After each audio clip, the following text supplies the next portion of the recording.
अनुग्रह आश्रम चैनल देखने वाले सभी भाई बहनों को मेरा जय यीशु। प्रभु ने आज हमें एक बहुत अच्छा मौका दिया है कि हम प्रभु की स्तुति करें, प्रभु की आराधना करें।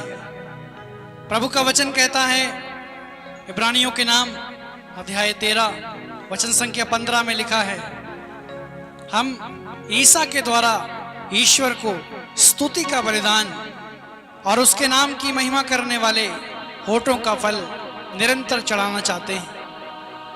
हम इस समय परिवारों की साधना में भाग ले रहे हैं। प्रभु का वचन कहता है एफेसियों के नाम अध्याय 3 वचन संख्या 14 और 15 में प्रभु का वचन इस प्रकार कहता है, मैं उस पिता के सामने जो स्वर्ग में और पृथ्वी पर प्रत्येक परिवार का मूल आधार है, घुटने टेक कर यह प्रार्थना करता हूं कि वे अपने आत्मा द्वारा आप लोगों को अपनी अपार कृपा निधि से अभियंतर शक्ति और सामर्थ्य प्रदान कर सके, जिससे विश्वास द्वारा मसीह आपके हृदयों में निवास करें, प्रेम में आपकी जड़ें गहरी हों और नींव सुदृढ़ हो। प्यारे भाई और बहनों, हमें अपने परिवार को स्वर्ग बनाना है। हम कैसे अपने परिवार को स्वर्ग बना सकते हैं? बाइबल में हम कई उदाहरण पढ़ते हैं। सबसे अच्छा उदाहरण उस नाजरेत के पवित्र परिवार के बारे में हमें मिलता है, प्रभु यीशु मसीह का परिवार। प्रभु यीशु मसीह, माता मरियम और सन जोसेफ, उनका परिवार एक पवित्र परिवार था। हमारा परिवार भी पवित्र परिवार बन सकता है। उसके लिए हमें क्या करना है? हमें प्रार्थना करनी है। प्रभु का वचन कहता है, जहां पर 2 या 3 व्यक्ति मेरे नाम पर इकट्ठे होते हैं, उनके बीच में मैं उपस्थित होता हूं। हम प्रार्थना करें, अपने विश्वास को बढ़ाएं और हम भी अपने परिवार को पवित्र बनाएं। जब हम प्रार्थना में समय बिताएंगे, प्रभु हमारे जीवन में नए चिन्ह प्रकट करेंगे। प्रभु हमारे परिवार में नए चमत्कार दिखाएंगे, जिससे हमारे जीवन में प्रभु की महान आशीष आएगी। तो आइए हम बड़े भक्ति से इस गीत में हम शामिल होंगे।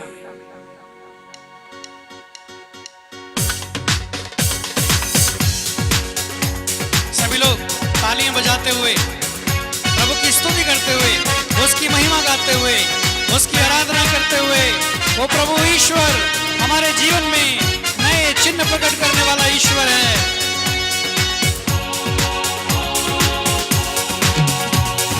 नए चिन्ह प्रकट कर और नए चमत्कार दिखा, नए चिन्ह प्रकट कर और नए चमत्कार दिखा, नए चिन्ह प्रकट कर और नए चमत्कार दिखा, नए चिन्ह प्रकट कर और नए चमत्कार दिखा।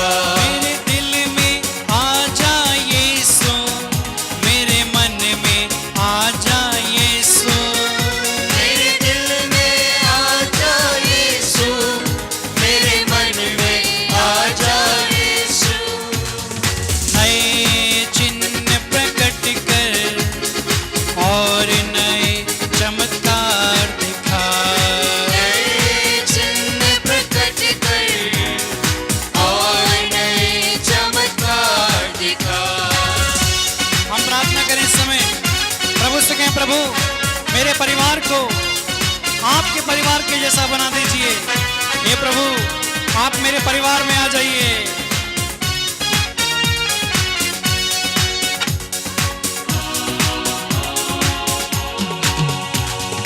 यीशु मरियम यूसुफ पिताजी, इतना सुंदर तेरा घर जी।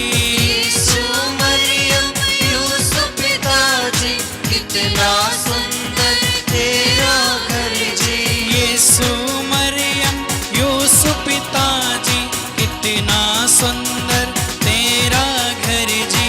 यीशु मरियम यूसुफ पिताजी, कितना सुंदर तेरा घर जी। मेरे घर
हम प्रभु से प्रार्थना करें। हमने गीत गाया, नए चिन्ह प्रकट कर और नए चमत्कार दिखा। भाई और बहनों, हम रोज अपने परिवार में प्रभु से कहें, प्रभु मेरे परिवार में नए चिन्ह प्रकट कर और नए चमत्कार दिखा। हम बाइबल में कई बार पढ़ते हैं, प्रभु यीशु मसीह कई परिवारों में गए। 4 सुसमाचारों में वर्णित हम पढ़ते हैं, प्रभु यीशु मसीह लगभग 17 घरों में गए। प्रभु यीशु मसीह जिन घरों में गए, भाई और बहनों, उस घर में उद्धार आ गया। प्रभु यीशु मसीह जिन घरों में गए, उन घर में शांति आ गई। प्रभु यीशु मसीह जिन परिवारों में गए, उन परिवारों में चंगाई आ गई। जहां पर यीशु आ जाते हैं, जहां पर प्रभु आ जाते हैं, जहां पवित्र आत्मा आ जाती है, वहां से सारी बुराइयां, सारी बीमारियां, सारे रोग, सारे बंधन दूर हो जाते हैं। हमें क्या करना है? बीमारियों से चंगाई पाने के लिए क्या करना है? प्रभु का वचन कहता है, प्रेरित चरित्र अध्याय 16 वचन संख्या 31 में लिखा है, आप लोग प्रभु ईसा में विश्वास कीजिए तो आपको और आपके परिवार को मुक्ति प्राप्त होगी। इसलिए प्रभु का वचन हमसे कहता है, हमें प्रभु की स्तुति करनी है, प्रभु की आराधना करनी है, अपने पूरे शरीर को इस्तेमाल करते हुए। आइए हम बड़े भक्ति से इस समय एक एक्शन सॉन्ग में भाग लेंगे।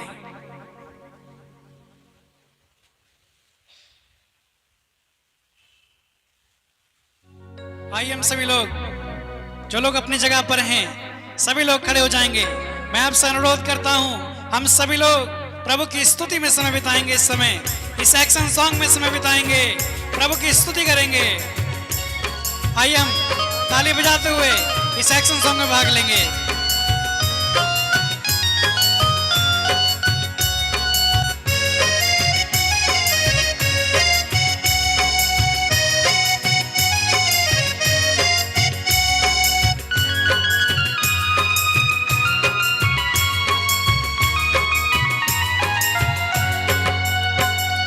जब से प्यारा यीशु जीवन में आया, बदला सा लगने लगा। ये धरती अंबर बहती ये नदियाँ गीत गाने लगा। जब से प्यारा यीशु जीवन में आया, बदला सा लगने लगा। ये धरती अंबर बहती ये नदियाँ गीत गाने लगा। प्रभु के पास जब पेतरुस और यूहन्ना उस मंदिर में गए, सुंदर नामक फाटक के पास एक लंगड़ा बैठा हुआ था। वह कुछ पाने की आशा में उनकी ओर देखता रहा। पेतरुस ने कहा, हमारी ओर देखो। तब उसने कहा, हमारे पास ना तो सोना है ना चांदी है, बल्कि जो है वो आपको देते हैं। उन्होंने क्या कहा? प्रभु ईसा मसीह के नाम से उठो और चलो। भाई और बहनों, वो जन्म से लंगड़ा जो कभी चल फिर नहीं सकता था, वो उठकर चलने लगा। जब यीशु हमारे जीवन में आएंगे, हम भी चलने लगेंगे, हमारे जीवन के बंधन खुल जाएंगे। जो न कभी चल न सका चलने लगेगा, जो न कभी चल न सका चलने लगेगा, जो न कभी चल न सका चलने लगेगा, जो न कभी चल न सका चलने लगेगा। जब से प्यारा यीशु मेरा जीवन में आया, जब से प्यारा यीशु मेरा जीवन में आया, जब से प्यारा यीशु जीवन में आया, बदला सा लगने लगा। ये धरती अंबर बहती ये नदियाँ गीत गाने लगा। अभी कीजिए, जब से प्यारा यीशु जीवन में आया, बदला सा लगने लगा। ये धरती अंबर बहती ये नदियाँ गीत गाने लगा।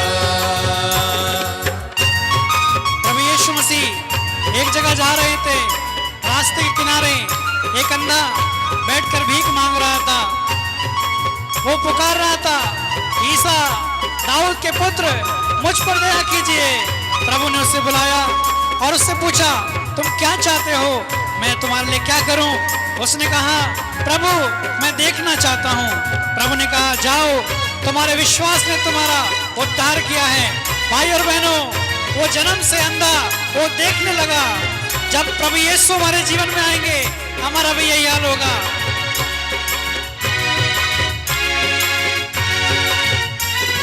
जो न कभी देख न सका देखने लगेगा, जो न कभी देख न सका देखने लगेगा, जो न कभी देख न सका देखने लगेगा, जो न कभी देख न सका देखने लगेगा। जब से प्यारा यीशु मेरा जीवन में आया, जब से प्यारा यीशु मेरा जीवन में आया, जब से प्यारा यीशु जीवन में आया, बदला सा लगने लगा। ये धरती अंबर बहती ये नदियां गीत गाने लगा। जब से प्यारा यीशु जीवन में आया, बदला सा लगने लगा। ये धरती अंबर बहती ये नदियां गीत गाने लगा। कीजिए, जब से प्यारा यीशु जीवन में आया, बदला सा लगने लगा। ये धरती अंबर बहती ये नदियां गीत गाने लगा। ताली बजाएं। जब से प्यारा यीशु जीवन में आया, बदला सा लगने लगा। ये धरती अंबर बहती ये नदियां गीत गाने लगा। जी हाँ मेरे प्रिय भाई बहनों, जिस प्रकार अभी हमने गीत गाया, एक्शन सॉन्ग किया, जब से प्यारा यीशु मेरा जीवन में आया, बदला सा लगने लगा। मेरे प्रिय भाई बहनों, जब प्रभु यीशु मसीह हमारे दिल में आ जाते हैं, हमारे घर में आ जाते हैं, हमारे परिवार में आ जाते हैं, हमारे परिवार में एक नयापन आ जाता है। हम बाइबल में देखते हैं, संत लूकस का सुसमाचार अध्याय 19 में, जक्कियुस के परिवार में, जक्कियुस लालच से भरा हुआ था, लेकिन उसके मन में प्यास जगी कि मैं प्रभु को देखना चाहता हूं। वो प्रभु को देखने के लिए एक गूलड़ के पेड़ पर चढ़ गया। उसके बाद प्रभु उस जगह पर आए। प्रभु ने कहा, जक्कियुस मुझे आज तुम्हारे यहां ठहरना है, तुम्हारे घर पे भोजन करना है। भाई और बहनों, प्रभु आज मुझसे और आपसे कहना चाहते हैं कि मुझे तुम्हारे घर में आना है, मुझे तुम्हारे घर में ठहरना है, मुझे तुम्हारे साथ भोजन करना है। और बाइबल में लिखा है, जक्कियुस ने तुरंत उतरकर आनंद के साथ अपने यहां ईसा का स्वागत किया। उसने पश्चाताप किया। तब प्रभु ने एक बात कही, आज इस घर में मुक्ति का आगमन हुआ है, आज इस परिवार में मुक्ति का आगमन हुआ है। मेरे भाई और बहनों, हमारे परिवार में भी आज मुक्ति का आगमन होगा। आज हमारे परिवार से बीमारियां दूर होंगी, आज हमारे परिवार से कर्ज दूर होगा, आज हमारे परिवार से समस्याएं दूर होंगी। बस हमें अपने हृदय में, अपने परिवार में प्रभु का स्वागत करना है, आनंद के साथ स्वागत करना है, जैसे जक्कियुस ने प्रभु का स्वागत किया। हम एक और उदाहरण लेंगे बाइबल में। मार्था और मरियम के घर प्रभु गए। बाइबल में लिखा है, मार्था ने तुरंत ईसा का स्वागत किया। मरियम प्रभु के चरणों पर बैठकर प्रभु के वचन को सुन रही थी। मेरे प्रिय भाई बहनों, हमें भी करना है, प्रभु का स्वागत करना है, प्रभु के साथ बैठकर प्रभु के वचन को सुनना है। जब हम वचन को सुनेंगे, जब हम वचन को सुनेंगे, हमारा विश्वास बढ़ेगा, क्योंकि रोमियो के नाम अध्याय 10 वचन संख्या 17 में लिखा है, क्योंकि सुनने से विश्वास उत्पन्न होता है और जो सुना जाता है वो मसीह का वचन है। प्रभु आज हमारे घर में आने के लिए तैयार हैं। प्रभु का वचन कहता है, प्रकाशन ग्रंथ अध्याय 3 वचन संख्या 20 में लिखा है, मैं द्वार पर खड़ा होकर खटखटाता हूं, यदि कोई मेरी वाणी सुनकर द्वार खोलेगा, मैं उसके साथ आकर भोजन करूंगा और वह मेरे साथ। आइए इस समय हम अपनी आंखें बंद करें और अपने परिवार की सारी बातों को प्रभु के अधिकार में दें। यदि आपके परिवार में शराब है, नशा है, लड़ाई झगड़ा है, परिवार में क्लेश है, परिवार में बीमारी है, रोग है, समस्याएं हैं, इस समय अपनी एक एक समस्या को प्रभु के अधिकार में दीजिए। मेरे भाइयों, मेरी बहनों, इस समय प्रभु हमारे बीच में उपस्थित हैं। अपनी एक एक बात प्रभु से कहिए। प्रभु सुनने को तैयार हैं और इस समय प्रभु हमसे कहेंगे, बेटा, मेरी बेटी, तुम्हारे घर में आज मुक्ति का आगमन हो गया है। प्रभु से हम प्रार्थना करें, प्रभु से प्रार्थना करें, अपनी बीमारी को प्रभु के अधिकार में दें, प्रभु को बुलाएं। प्रभु मेरे दुख में आ जाइए, मेरी बीमारी में आ जाइए, मेरी समस्याओं में आ जाइए। इस समय हम प्रभु को बुलाएं, अपनी आंखें बंद करें, दोनों हाथ प्रभु के सामने खोलें, पवित्र आत्मा का स्वागत करें और इस समय हम प्रभु से प्रार्थना करें।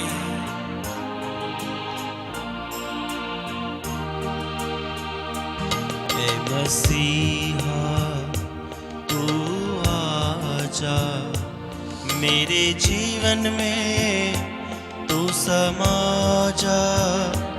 ए मसीहा तू आजा, मेरे जीवन में पुकारें यीशु को, समा जा। ए मसीहा तू आजा, मेरे जीवन में तू समा जा। ए मसीहा तू आजा, मेरे जीवन में तू समा जा। तेरे ज्ञान से मुझे भर दे, तेरे ज्ञान से मुझे भर दे। कहिए, तेरे ज्ञान से मुझे भर दे, तेरे ज्ञान से मुझे भर दे, तेरे ज्ञान से मुझे भर दे। तेरा आनंद मुझको दे दे, तेरे ज्ञान से मुझे भर दे। तेरा आनंद मुझको दे दे, तेरे पावन लहू से धो दे, तेरे पावन लहू से धो दे, तेरे पावन लहू से धो दे, तेरे पावन लहू से धो दे। तेरे पावन आत्मा से भर दे, तेरे पावन आत्मा से भर दे, तेरे पावन आत्मा से भर दे, तेरे पावन आत्मा से भर दे।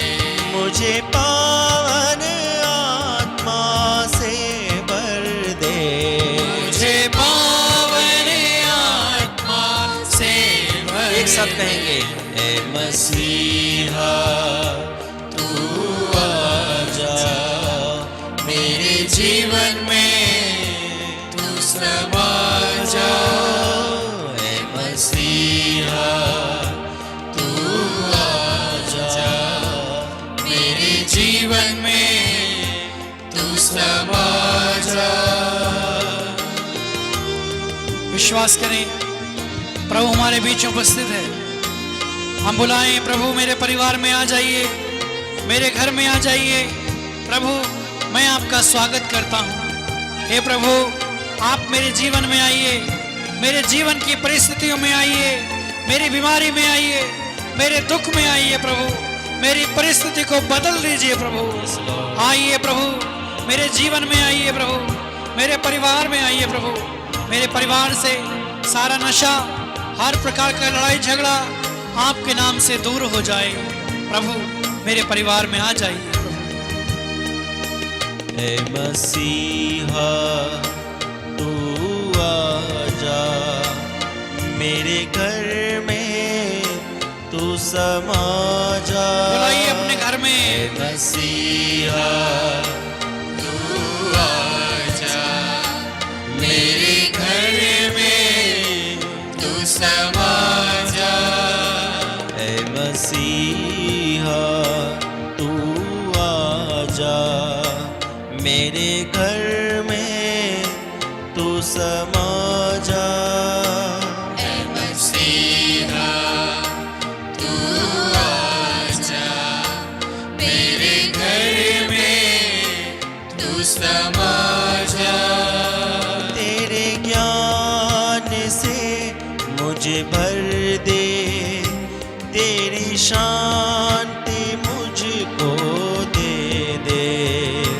तेरे ज्ञान से मुझे भर दे, तेरी शांति मुझको दे दे। तेरे पावन लहू से धो दे, तेरे पावन लहू से धो दे। मुझे पावन लहू से धो दे, मुझे पावन लहू से धो दे।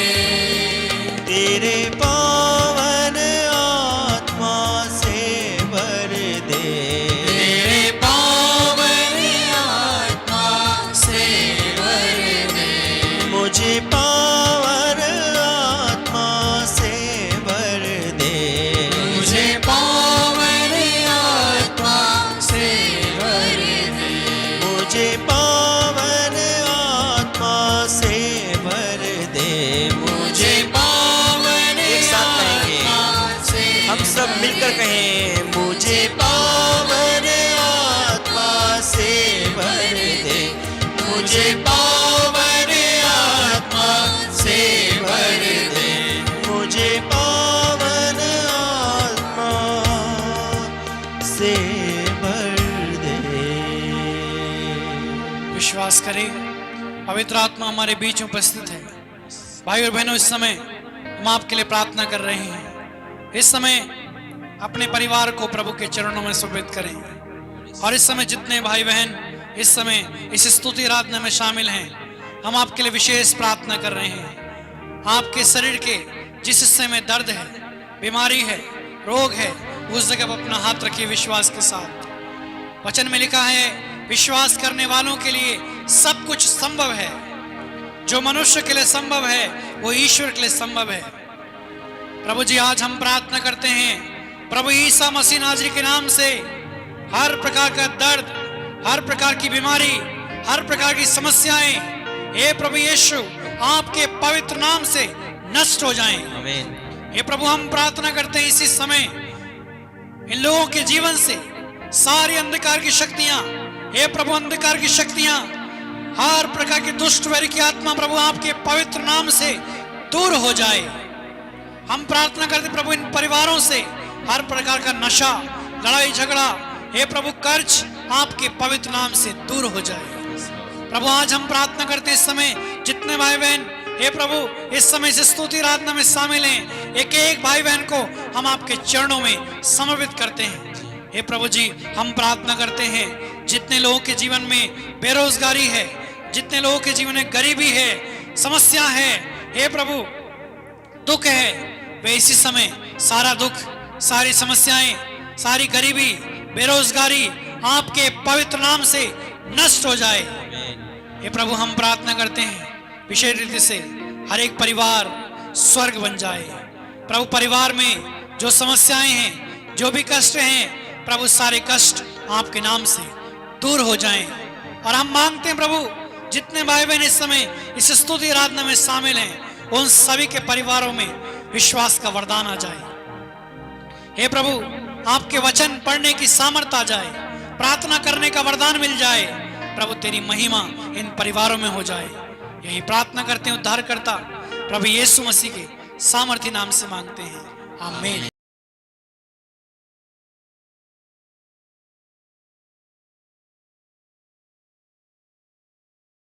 प्रभु क्रिस्त में प्यारे भाइयों बहनों, हम लोग मनन चिंतन करें किस प्रकार हम लोग परम प्रिय पावन ईश्वर के बेटे बेटियां हैं। प्रभु का वचन कहता है हमारा ईश्वर पवित्र है, वो सर्वोच्च स्वर्ग में विराजमान है और हमारा ईश्वर सदा पवित्र है। और जो कोई उनके साथ अपना रिश्ता जोड़ना चाहते हैं, व्यक्तिगत रूप में, परिवार के रूप में, सब के सब प्रभु के पवित्रता के सहभागी होते हैं। ईसायास के ग्रंथ में हम सुनते हैं पवित्र पवित्र पवित्र सर्वोच्च पिता परमेश्वर। और जो कोई उसके सामने आता है, यदि वो अशुद्ध ओंठों वाला है, यदि वह अशुद्ध मन और आत्मा से अशुद्ध है, प्रभु चाहता है मैं तुम्हें शुद्ध करूंगा, मैं तुम्हें पवित्र करूंगा, क्योंकि हमारा ईश्वर पवित्र है और हम सबों को चाहता है कि हम भी पवित्र बने। ईसाई से उसने कहा देखो ये अंगारे ने तुम्हें छू लिया है, तुम्हारे ओंठ शुद्ध हो गए हैं। और शुद्ध व्यक्ति पिता ईश्वर की आराधना करता है अपने जीवन के द्वारा, अपने कार्यों के द्वारा, अपने व्यवहार के द्वारा।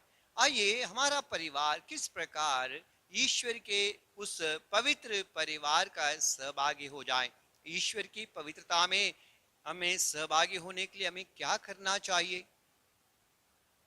प्रभु का वचन हम लोग आज पढ़ेंगे कुलुस्सियों के नाम संत पौलुस का पत्र अध्याय 3 वचन 12। आप लोग ईश्वर की पवित्र एवं परम प्रिय चुनी हुई प्रजा है, इसलिए आप लोगों को अनुकंपा, सहानुभूति, विनम्रता, कोमलता और सहनशीलता धारण करनी चाहिए। यह प्रभु की वाणी है। ईश्वर को धन्यवाद। प्रभु क्रिस्त में प्यारे भाई बहनों, पवित्र परिवार स्वर्ग में पिता, पुत्र और पवित्र आत्मा का एक प्रिय और प्रेममयी समुदाय है।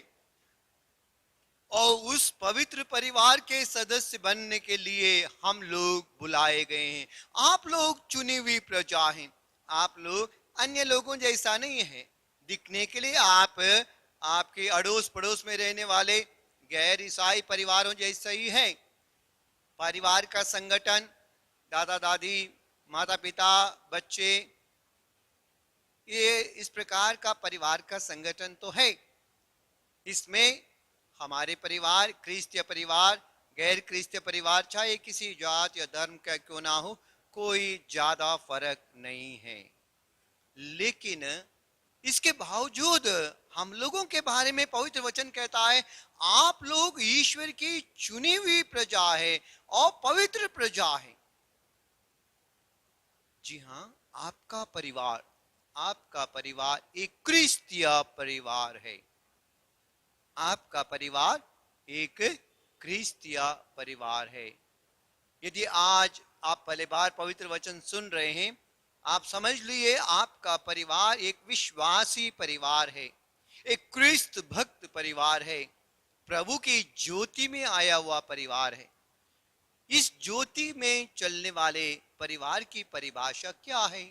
हम लोग पवित्र कैसे बने, इसके बारे में, हमारे परिवार को पवित्र कैसे रखें, इसके बारे में हम लोग मनन चिंतन करें। हाल ही में मुझे एक बहन ने फोन से बताया, फादर जी मेरे परिवार के लिए प्रार्थना कीजिए, मुझे नहीं पता मेरे परिवार में क्या हो रहा है। कुछ दिन पहले की घटना है। वो कह रही थी मेरे पति काम के आने के बाद हम लोग बैठकर ऑनलाइन, आजकल सभी लोग ये रिट्रीट आपको ऑनलाइन आ रही है, ऑनलाइन एक रिट्रीट में बैठे हुए थे, देख रहे थे शाम के वक्त, और करीब आधा घंटे के बाद हमारी छोटी सी नन्ही बच्ची 3.5 साल की, वह परेशान होने लगी, रोने लगी।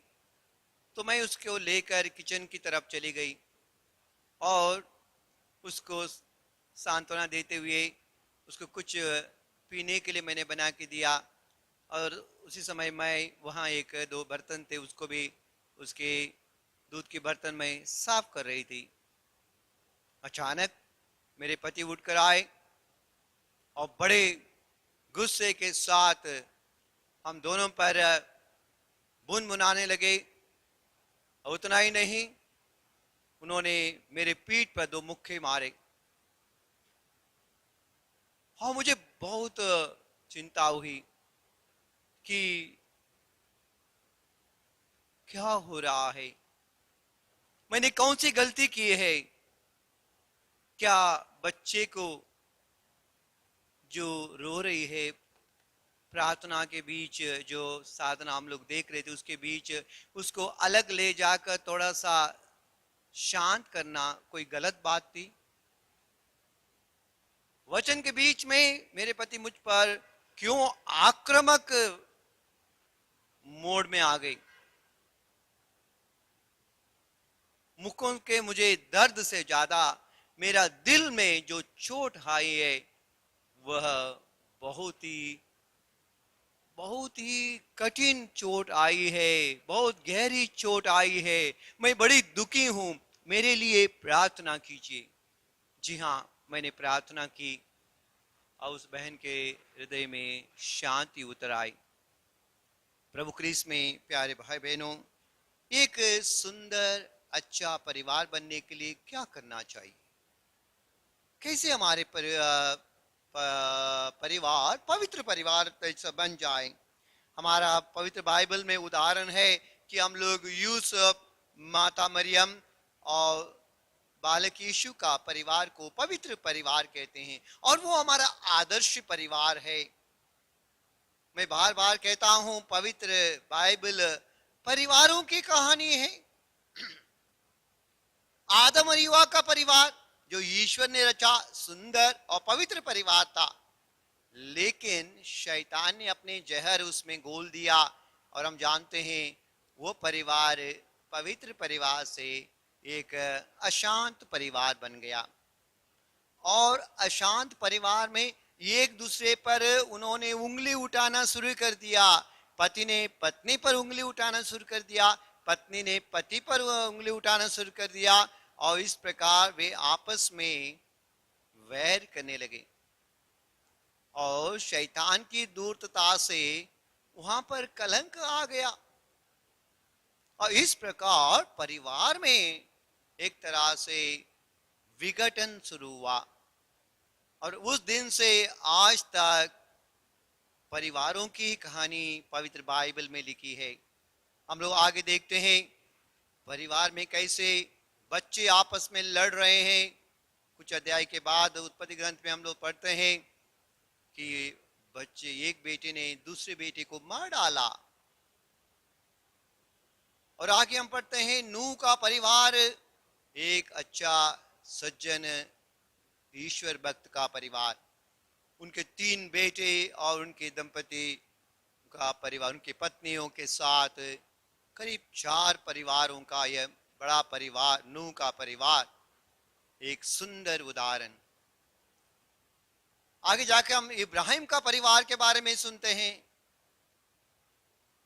और आगे जाकर हम लोग इसहाक का परिवार, याकूब का परिवार, आगे यूसुफ का परिवार, मूसा का परिवार, इस प्रकार हम लोग दादा हमारे राजा दाऊद का परिवार, होशिया नबी का परिवार, अलग अलग परिवारों के बारे में पढ़ते हैं।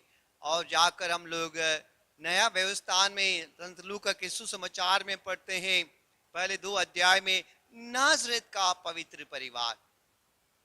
एक तरह से पूरी बाइबल परिवारों की कहानी है। आदम के परिवार से लेकर संत यूसुफ, मां मरियम और बालक यीशु का परिवार तक की कहानी है। परिवारों की कहानी परिवारों के लिए लिखी है और परिवारों की गुनाहों को, गलतियों को, स्वार्थ, ईर्ष्या, निंदा, वैर, हर चीज को इसमें उजागर किया गया है। साथ साथ माँ मरियम, यूसुफ और बालक यीशु का परिवार, शांति, प्रेम, सहनशीलता, जो बात अभी हमने कलोसियों के पत्र में पढ़ा था, वो बातें अनुकंपा, सहानुभूति, विनम्रता, कोमलता और सहनशीलता का परिवार। क्या हमारे परिवार ऐसे बनना है? जी हाँ, प्रभु यीशु ने कहा आप लोग चुनी हुई प्रजा है, आप लोग ईश्वर की प्रजा है, पवित्र प्रजा है, इसलिए आपके परिवार को एक अलग रूप से प्रस्तुत करना है। कैसे प्रस्तुत करना है? प्रभु का वचन मत्ती का सुसमाचार में हम लोग पढ़ते हैं, अध्याय 5 वचन,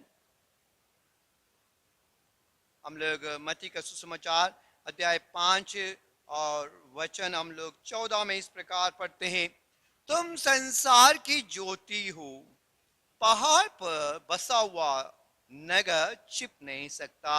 लोग दीपक जलाकर पैमाने के नीचे नहीं बल्कि दीवट पर रखते हैं, जहां से वह घर के सब लोगों को प्रकाश देता है। उसी प्रकार तुम्हारी ज्योति मनुष्यों के सामने चमकती रहे, तुम्हारे भले कामों को देखकर तुम्हारा स्वर्गीय पिता की महिमा करे। ये प्रभु की वाणी है। जी हाँ, प्यारे प्रभु यीशु ख्रीस्त में प्यारे भाई बहनों, आपका परिवार एक पवित्र परिवार, चुनी हुई प्रजा है, इसलिए आप लोग नमक के बराबर में इस समाज में जीवित हैं।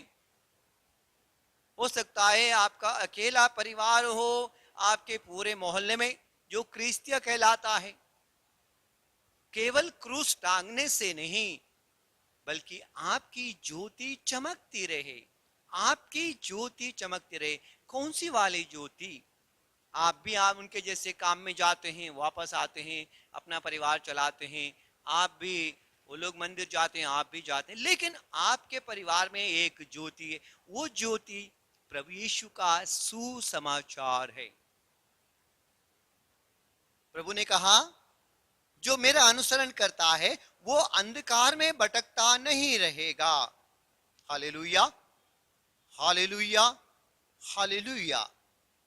जो प्रभु का अनुकरण करता है वो अंधकार में नहीं भटकेगा। कौन सा वाला अंधकार? परिवार के जीवन में आया हुआ अंधकार। ये अंधकार अभी हमने कहा कि शैतान की दूरता से अंधकार हमारे परिवार में आया है, लेकिन हम लोग प्रभु की ज्योति में ज्योतिर्मय बन गए हैं। आपका परिवार ज्योतिर्मय परिवार है, आपका परिवार ज्योतिर्मय परिवार है। बहन जी, आपका परिवार, इस वक्त आप वचन सुन रहे हैं, आपका परिवार एक ज्योतिर्मय परिवार बन गया। प्रभु चाहते हैं आपकी ज्योति चमकती रहे। आपकी ज्योति कहां से आई है? प्रभु यीशु स्वयं ज्योति है। संसार की ज्योति मैं हूं। जी हाँ, आप लोग कहते हैं, बपतिस्मा में हमने पवित्र मोमबत्ती को लेकर कहा, यीशु की ज्योति ग्रहण कीजिए, जीवन के अंत तक अपनी ज्योति चमकती रहे। विवाहित परिवार के लिए, विवाहित लोगों के लिए अपना परिवार ही एक संसार की ज्योति है। जी हाँ, तो हमारे परिवार अन्य परिवारों से किस प्रकार भिन्न है, इसके बारे में हम लोग सोचें। सबसे पहला प्रभु का वचन कहता है, हम लोग एक परिवार विवाह के साथ शुरू करते हैं। यदि हम तोबित के ग्रंथ में देखते हैं, तोबित का ग्रंथ पुराने व्यवस्थान में है। पुराने व्यवस्थान में यदि आपके पास पवित्र बाइबल है, जरूर उसको खोलें, क्योंकि तोबित का ग्रंथ हम सबों के लिए एक परिवार का ग्रंथ है। इस ग्रंथ में केवल परिवार की परिभाषा, परिवार का जीवन, परिवार का दुख, परिवार की परेशानियों के बीच ईश्वर के वचन के अनुसार चलने वाले परिवारों की उसमें बहुत सुंदरता से व्याख्या की गई है। तोबिया का विवाह हुआ था। वो अपने ससुराल से विदाई देकर लेकर चल रहा था। उसका पत्नी का नाम सारा था। प्रभु का वचन कहता है, उसके ससुर ने कहा, बेटा, तोबित का ग्रंथ अध्याय 10 वचन 11 में,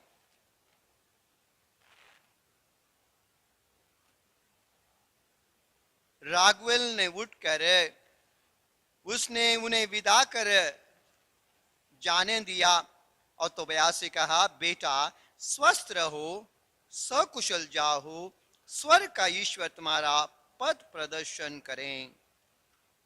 आशा है मुझे मरने से पहले तुम दोनों का पुत्र देखने का सौभाग्य प्राप्त होगा। उसने अपनी पुत्री सारा को चुम्बन किया और उसे कहा, बेटी, अपने सास ससुर का आदर करना, क्योंकि अब से वे अब से उसी तरह तुम्हारे माता पिता हैं जैसे हम हैं, जिन्होंने तुमको उत्पन्न किया है। बेटी, शांति में जाओ, मैं तुम्हारे विषय में जीवन भर अच्छी बातें सुनता रहूं। उसने उसका चुंबन किया और दोनों को विदा किया। यह प्रभु की वाणी है। प्यारे प्रभु यीशु क्रिस्त में प्यारे भाई बहनों, विवाह के साथ एक नया परिवार की स्थापना होती है और आप सभी लोग विवाहित लोग हैं। विवाह के समय आपने और आपके बुजुर्गों ने यही सोचा कि आपका एक परिवार एक अच्छा परिवार बनेगा, आपका परिवार में ईश्वर की कृपा बनी रहेगी। कलीसिया ने आपसे यही सिखाया कि आपका परिवार एक आदर्श परिवार बने। लेकिन आदर्श परिवार बनने में इतना आसान नहीं है। यदि हम लोग इसी तोबीत के ग्रंथ में देखते हैं, आगे जाकर 11 अध्याय के अंत में, वहां पर तोबीत और उसकी पत्नी तोबिया और सारा को स्वागत करते हैं। बेटी, घर पधारिए, ये आपका घर है, स्वीकार करते हैं और उस बेटी को अपना बेटी समझते हैं। उसके लिए अपना दरवाजा खोलते हैं और उसके लिए जीवन के लिए उपयोगी सारा सहूलियतें देती हैं। आज हमारे परिवार कैसे हैं? परिवार के ज्योति बनने के लिए सबसे पहले माता पिता, सास ससुरों का बहुत बड़ा हाथ है। कभी कभी हम देखते हैं सास ससुरों का उद्देश्य, दूल्हा दुल्हन का उद्देश्य अलग होता है। दूल्हा दुल्हन चाहते हैं कि हम लोग प्रेम का बंधन में एक हो जाएं, जो कलीसिया सिखाती है, और एक दूसरे के लिए जिएं, एक दूसरे के लिए समर्पण करें और एक दूसरे की भलाई कोसते रहें, जैसे कलीसिया की शिक्षा है। लेकिन हमारे माता पिता, सास ससुरों का इच्छा और कुछ है। वो सोचते हैं इस परिवार में बहू आने से हमारे घर में आर्थिक लाभ हो, हमारे घर में आर्थिक लाभ हो, इसलिए दहेज लाए। यदि दहेज शब्द इस्तेमाल नहीं करते हैं, स्त्री धन लाए, धन लेके आए, नहीं तो बहू का कोई सम्मान नहीं। कुछ समय पहले मैं एक सुन रहा था, एक परिवार विवाह करके कुछ महीने हो गए और परिवार में मनमुटाव इसलिए है कि बड़े बुजुर्ग कहते हैं बहू ने कुछ नहीं लाया, वो एक गरीब परिवार की लड़की थी, इसलिए उसका स्थान एक नौकरानी जैसा होना चाहिए, उसके द्वारा हमें कोई फायदा नहीं हुआ, वो घर में नौकरानी जैसे कार्य करें। यदि बहू कुछ लाखों रुपया लाती तब उसे और थोड़ा सम्मान से देखा जाता। प्यारे भाई बहनों, प्रभु का 10वां नियम कहता है, लालची मत बनो, लालच मत करो पराये धन की, पराये चीज की, पराये कोई भी चीज की, घोड़ा गधा धन, किसी भी चीज की लालच मत करो। और यही नियम हमारे परिवारों के लिए लागू है। क्या हम लोग सचमुच में लालच के लिए मरते हैं, लालच से भरे हुए हैं? तो हमारे परिवार, आपके बच्चों का परिवार कैसे सुखी और पवित्र परिवार बनेगा? यदि आपकी बहू सदा दुखी है क्योंकि उनके मन में यही बात है, मैं गरीब परिवार से आई हूं इसलिए मुझे इस परिवार में सम्मान नहीं। यदि मेरे पास भी लाखों रुपया होते, हे प्रभु मेरे पास भी लाखों रुपया होते मुझे सम्मान मिलता, मेरे पास कुछ नहीं है, तो मैं कैसे इस परिवार में जीऊं? पश्चाताप करें। हमारा स्वार्थ कहां तक है? हमारे ही बच्चों का परिवार को एक दुखी परिवार बनाता है, ईश्वर को खोजने के लिए मजबूर करता है। धन के अभाव में व्यक्ति का कोई मूल्य नहीं है। ये क्रिस्तीय जीवन का विपरीत जीवन है, ये अंधकार का जीवन है, ये शैतान से प्रेरित भावनाएं और सोच विचार हैं, ये प्रभु से प्रेरित नहीं है। आप संसार की ज्योति हो, आपने ज्योति यीशु मसीह की ज्योति को ग्रहण किया है, तो आपका परिवार किस प्रकार का हो? सास ससुरों को हम लोग प्रभु के वचन आप सुने, आज से ऐसी भावनाओं को अपने हृदय से निकाल के फेंक दे। आपने प्रभु को धारण किया है, पुरानी पापमय जीवन को त्याग दें। संत पौलुस कोलोसियों के नाम से पत्र में लिखते हैं। और प्रभु चाहते हैं कि हमारा परिवार एक आदर्श और सुंदर परिवार कैसा बने। अभी दंपतियों की जब बात आती है, प्रभु का वचन कहता है याकूब का पत्र अध्याय 1 वचन 19 में, पति पत्नी आपस में सुनने के लिए तत्पर रहे। पति पत्नी आपस में एक दूसरे को सुनने के लिए तत्पर रहे। ज्यादातर परिवार में मनमुटाव वैर इसलिए होता है कि सभी बोलने के लिए तत्पर हैं, सुनने के लिए कोई तत्पर नहीं। याकूब का पत्र आपके हाथ में यदि पवित्र वचन है, आप लोग वचन को निकालिए। याकूब का पत्र अध्याय 1 वचन 19 और 20 को हम लोग मनन करेंगे।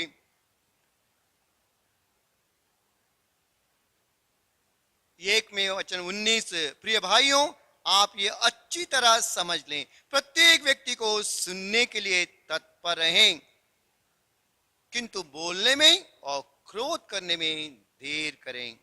Hallelujah, hallelujah, hallelujah. सुनने के लिए किसको सुने? प्रभु के वचन के अनुसार हम लोगों ने दंपति को एक दूसरे को सुनने के लिए तत्पर रहना चाहिए, क्योंकि एक से ज्यादा लोग जब रहते हैं, दो मन हैं, दो अलग अलग विचार हैं, दो अलग अलग सोच हैं, तो इस बीच में क्या होता है? यदि हम लोग सुनने के लिए तैयार नहीं हैं, हम लोग बोलने के लिए सदा तैयार रहते हैं। कहा जाता है पति पत्नी जब बोलते हैं, सुनता पड़ोसी मात्र है। जी हां, क्योंकि सुनने के लिए कोई तैयार नहीं है, लेकिन उनके पड़ोस वाले दोनों की बात सुनकर आजमाते हैं इनके परिवार में क्या हो रहा है। और इस प्रकार की बातें हमें अंधकार की बेटे बेटियां बनाता है, ज्योति की बेटे बेटियां नहीं। इसलिए हम लोगों को याकूब का पत्र अध्याय 1 वचन 19 सदा याद रहे। और उसी में दूसरी बात कही है, क्रोध करने में देरी करें। क्या क्रोध करने में हम देरी कर सकते हैं?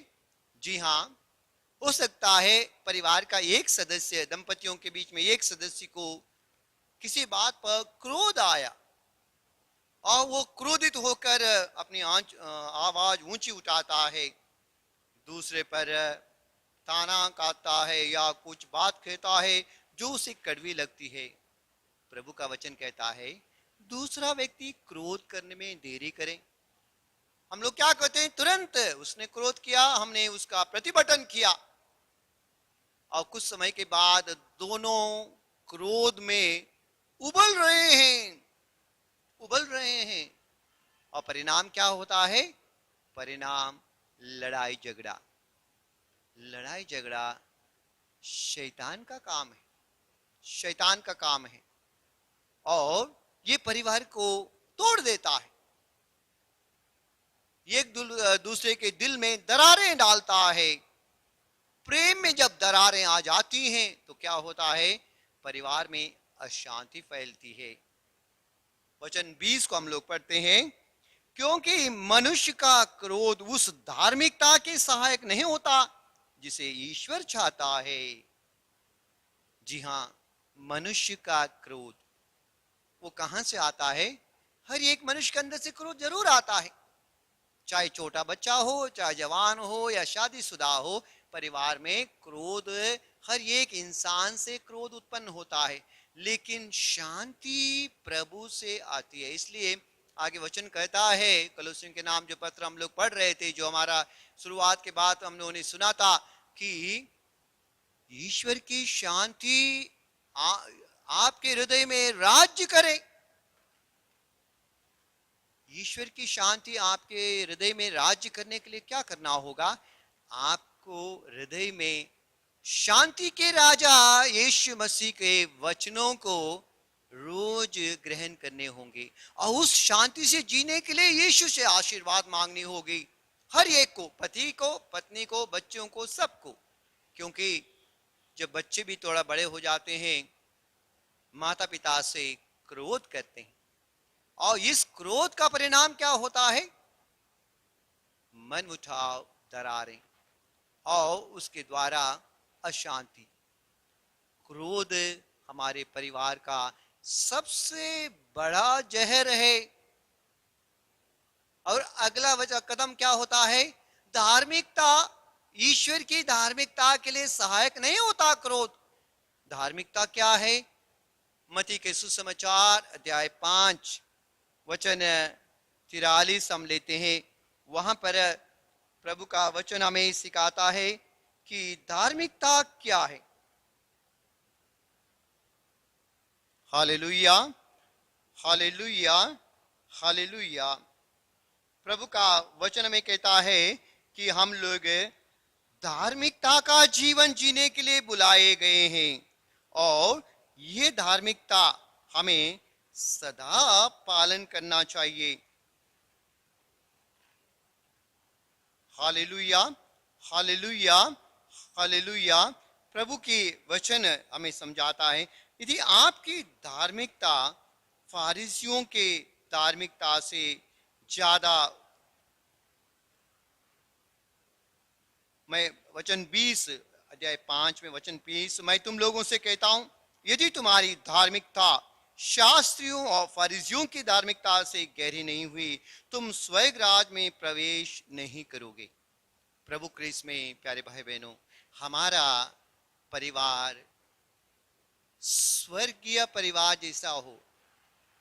हमारा परिवार में स्वर्ग की आनंद आने के लिए हमारी धार्मिकता, धार्मिकता का मतलब प्रभु यीशु ने कहा कि हमें शांति, न्याय, प्रेम, और प्रभु के वचन कहता है कि धन्य वे लोग जो शोक करते हैं, धन्य वे जो धार्मिकता के भूखे हैं, धन्य वे जो दयालु हैं, धन्य जिनका हृदय निर्मल है, धन्य है जो मेल कराते हैं, धन्य वे धार्मिकता के कारण अत्याचार सहते हैं, धन्य है जो दीन है।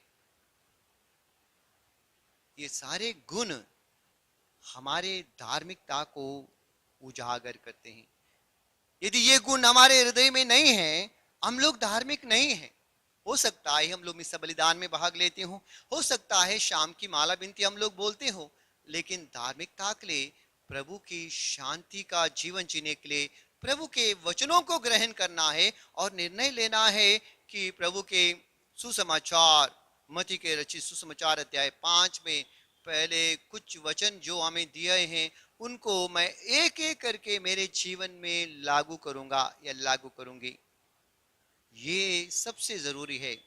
हमारे संत पिता ने हमें कुछ साल पहले कुछ बातें कही थी कि एक अच्छा परिवार के लिए, ये सुंदर और पवित्र परिवार बनने के लिए कुछ बातें की सख्त याद करना चाहिए। सबसे पहला शब्द है प्लीज, दूसरा है थैंक यू, तीसरा है सॉरी और चौथा है मे आई हेल्प यू। इसका मतलब यह है प्लीज या दया करके, कृपया एक दूसरे के साथ संबोधन में, चाहे पति हो या पत्नी, चाहे सास या ससुर, चाहे बच्चे या बड़े या छोटे, एक दूसरे को बड़े सौम्यता के साथ नजर आए, पेश आए। एक दूसरे के साथ बोलते समय ये शब्द इस्तेमाल करें। हम लोग दफ्तरों में जरूर बात करते हैं और कहीं प्लीज, एक्सक्यूज मी, एक ना एक्सक्यूज मी शब्द भी है इसमें। और हम लोग परिवार में सोचते हैं इन शब्दों का कोई जरूरत नहीं है। संत पिता ने सिखाया सख्त जरूरत है, क्योंकि हमें एक दूसरे को सम्मान करना है और हम लोग एक दूसरे को कुछ ना कुछ ना ठेस पहुंचाते हैं, तो हमें एक दूसरे से माफी मांगना है, माफी मांगना है। मैं हाल ही में एक टीवी में इंटरव्यू देख रहा था। एक बहन कह रही थी, मैं करीब 60 साल की है, मैं 2 साल के बच्ची से भी सॉरी बोलती हूँ, मैं 2 साल के बच्ची से भी क्षमा मांगती हूँ जब मैं उसे ठेस पहुंचाती हूँ। क्या पति पत्नी कभी ये बात करते हैं? क्या हमारा ईगो या हमारा अहम हमें इसे पीछे खींचता है? मैं क्यों सॉरी बोलूं, मैं तो बड़ा हूं, पति कहता है। पत्नी कहती है मैंने गलती नहीं किया है, मैं क्यों सॉरी बोलूं? जी हाँ, ये शैतान की चाल है परिवार में अशांति के बनाए रखने का। लेकिन प्रभु की शांति हमारे दिल में सदा राज्य करे तो हम लोग क्या करें? जैसे संत पिता ने कहा, शांति के लिए हमें कार्य करना है। कौन सा कार्य करना है? हमें क्षमा मांगना है, क्षमा देना है। बिगड़ क्षमा का, बिना क्षमा मांगे, बिना क्षमा दे हमारा परिवार एक शांति और ज्योति का परिवार नहीं बन सकता। तो ईश्वर का प्रेम हमारे परिवार में निवास नहीं कर सकता। तीसरी बात है कि धन्यवाद देना। हम सोचते हैं पानी देना पत्नी का कर्तव्य है, खाना बनाना उसका कर्तव्य है, पिता का कर्तव्य है, पति का कर्तव्य है काम में जाना, काम कमा के लाना, मांगते ही पैसा देना। इस प्रकार की बातें सही नहीं है।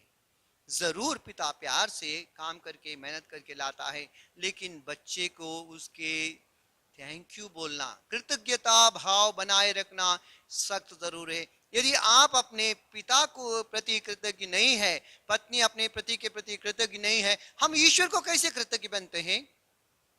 कलोसियों के नाम जो पत्र हम लोगों ने पढ़ा था, अध्याय 3 में वचन 12 से 20 तक, आप लोग कृतज्ञता भाव से सदा ईश्वर को धन्यवाद, स्तुति, आराधना, महिमा करते रहें। कृतज्ञता भाव परिवार में हमें चलता रहना चाहिए।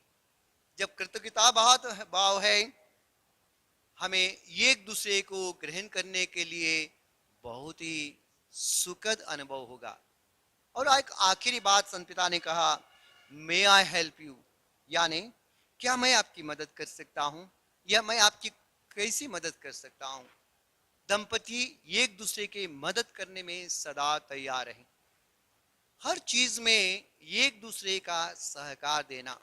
बच्चे माता पिता के लिए सहकार दें, माता पिता बच्चों का सहकार दें और सदा एक दूसरे के प्रति अनुकंपा बनाए रखें। मेरे जीवन साथी की जरूरत क्या है, मैं उसे कैसे आज कुछ सहायता दे सकता हूं? मेरे जीवन साथी की आवश्यकता क्या है? यदि मैं इसके बारे में चिंतित हूं और उसके लिए मैं सोचता हूं और उसके लिए सदा तैयार रहता हूं, अगला व्यक्ति बड़े खुशी के साथ मुझे मेरा प्यार को स्वीकार करेगा। उसके मन में ऐसी भावना होगी, मेरा जीवन साथी मुझे बहुत प्यार करता है या बहुत प्यार करती है, मेरे बच्चे मुझे बहुत प्यार करते हैं, मेरे माता पिता का बच्चे कहेंगे मेरे माता पिता मुझे बहुत प्यार करते हैं। प्यारे भाई बहनों, हमारा परिवार स्वर्ग कैसे बने? केवल एक क्रिस्तिया बनकर एक क्रूस टांगने से या गले में क्रूस टांगने से हमारा परिवार स्वर्गीय परिवार या आनंद का सहभागी नहीं बनता। जैसे कि आप लोगों ने वचन में सुना है, पवित्र वचन को स्वीकार करने से यीशु मसीह की शिक्षा हमारे दिल में उसकी पूर्णता में वह विराजमान हो। प्रभु यीशु की शिक्षा पवित्र सुसमाचारों में हमें बार बार दीन बनने के लिए, जैसे मां मरियम मैं प्रभु की दीन दासी हूं कहती है, इसलिए मां मरियम, यूसुफ और बालक यीशु का परिवार हमारे लिए एक आदर्श परिवार है। वह सतत आदर्श परिवार रहेगा, क्योंकि मां मरियम कहती है प्रभु दीनों की सुध लेता है, घमंडियों का उखाड़ के फेंक देता है। मां मरियम के भजन में हम लोग अध्याय 1 वचन 51 में हम लोग इस वचन को पढ़ते हैं, किस प्रकार मां मरियम ने हमें ये सिखाया है कि हमें दीन दासी बनना है। प्रभु ने अपनी दीन दासी पर दया दृष्टि की है। वो दीनों को महान बनाता है और घमंडियों को तितर बितर कर देता है। यदि हमारे परिवार में आज टूट है, आज कोई भी परेशानी है, हम लोग मां मरियम, बालक यीशु और संत यूसुफ के परिवार से ये वचन को याद करें। शांति, प्रेम, दया, अनुकंपा, सहनशीलता हमारे जीवन के, हमारे पारिवारिक जीवन के एक मुख्य आदर्श और सतत प्रयत्न बने रहें। आमीन।